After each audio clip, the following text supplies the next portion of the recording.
Hi, right.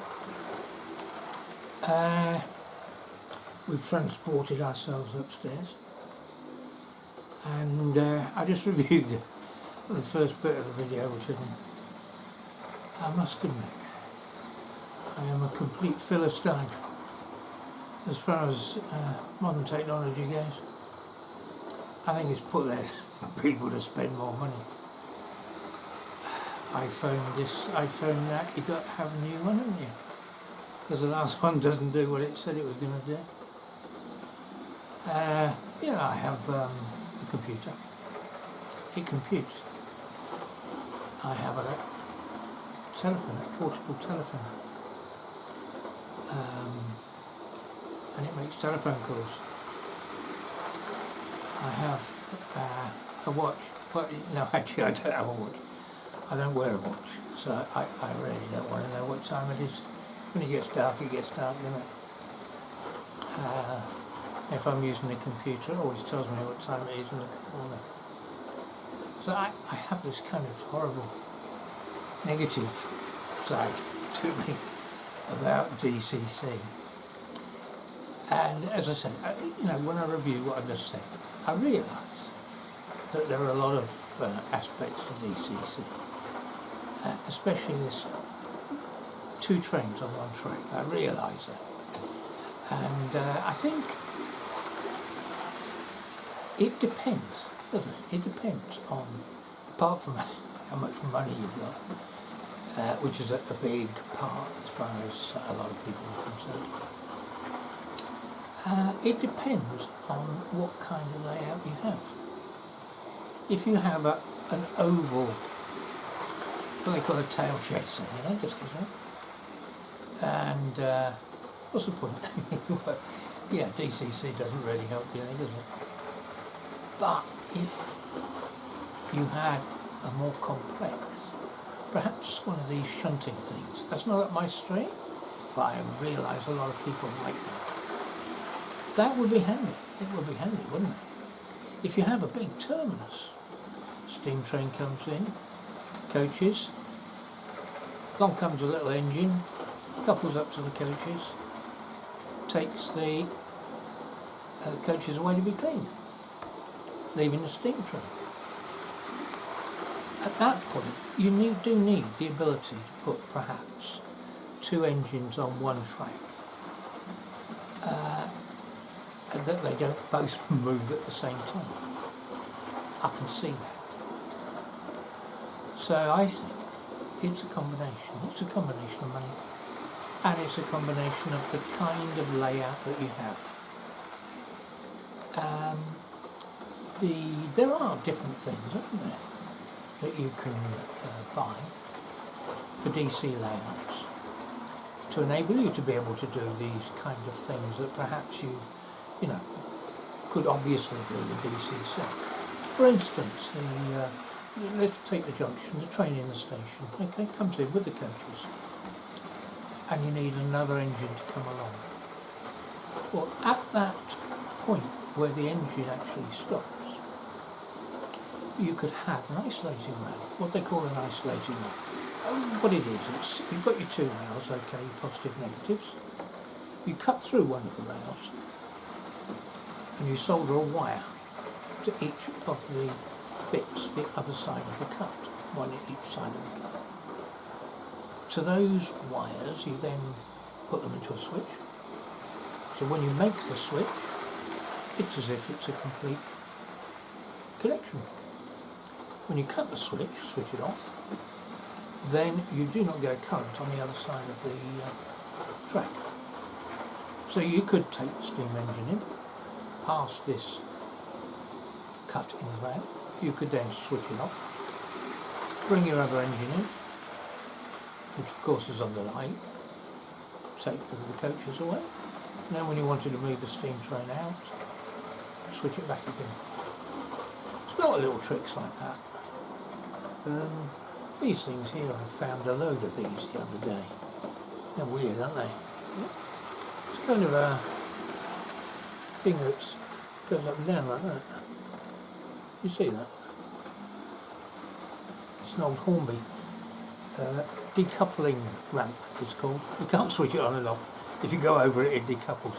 So you need to make absolutely certain where you put them, obviously. So before your train comes into the station, you could have a decoupling ramp. Your steam engine could carry on. It could be isolated and automatically decouple. And then away you go. In comes your train. I think the one thing that DCC does pretty damn well is slow running. But I'm going to show you with my controllers how I can get somewhere near it. I'll just show you my controllers and you see what you think. Okay, and then we'll put it to the test. We'll try some slow running.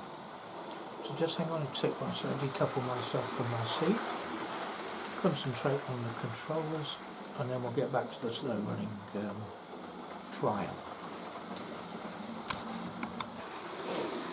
Okay, that's my bank of control knobs and switches. As you can see, there's four knobs. The switches on the right are light switches, forget those. The black oblong switches on the controllers are the forward and reverse switches. Okay. So, as I said to you earlier, I've used old Hornby and Hamilton Morgan train controllers, coupled them up to the uncontrolled 12 volt output, and the voltage is controlled by the silver knobs. Okay, the engine speed is controlled by the silver knobs. The switch, the small black switches, they have a forward and off and backwards motion to them. Okay. Now there's no need to use old train controllers. You could buy those little transformers you plug into the wall now and couple them direct to these little controllers. Just make certain that each transformer to each controller is at least an amp, 1 amp. Okay, that's at least. Now these little controllers, they come pre-wired, so each silver knob is pre-wired to its black switch, and behind the wooden board, which I've temporarily put them on, are for each knob there's a little printed circuit board, and there's 4 little, like a, what they call them, chocolate box connector, yeah, to put your wires in and out of with screws. So you bring 2 wires in and 2 wires out. The 2 wires out go to the track, the 2 wires in come from the transformer. The switch is pre-wired to the control knob. So they all come as one piece. It's dead simple, and I think they cost me £5 each, as I said. I'm not complaining about that. Right, we'll do a little test to see if they're going to run slowly, shall we? Okay, right, we'll have a test with this DMU, okay? It's the blue and white one, sitting in the fast station. Let's see how slow we can take off. We'll do a circuit and then we'll come back. Let's have a look.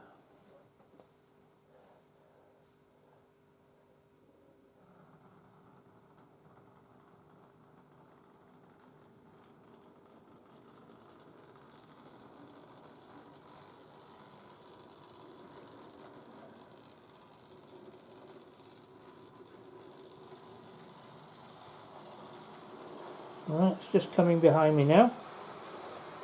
We'll bring it around. Now, considering that this train hasn't run for 20 years, probably needs a bit of a clean. The track certainly needs a bit of a clean. Right, we're coming round again now. We're slowing down to go into the station.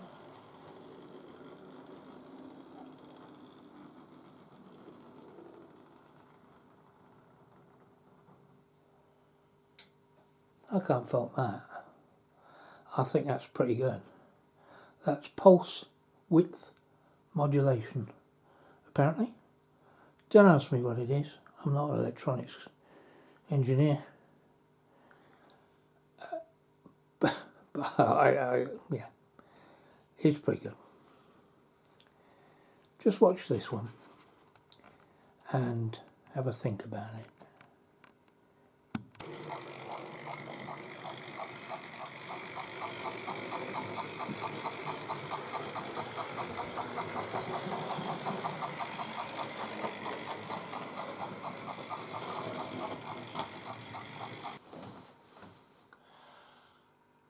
Who told you that you couldn't have sound on DC control? There's no fiddling. I haven't put the sound on afterwards. That's a DC engine. Has got sound, kind of. I'll leave you with it. Have a think about it. I love you. Look after yourselves, and I'll be back soon. Bye bye.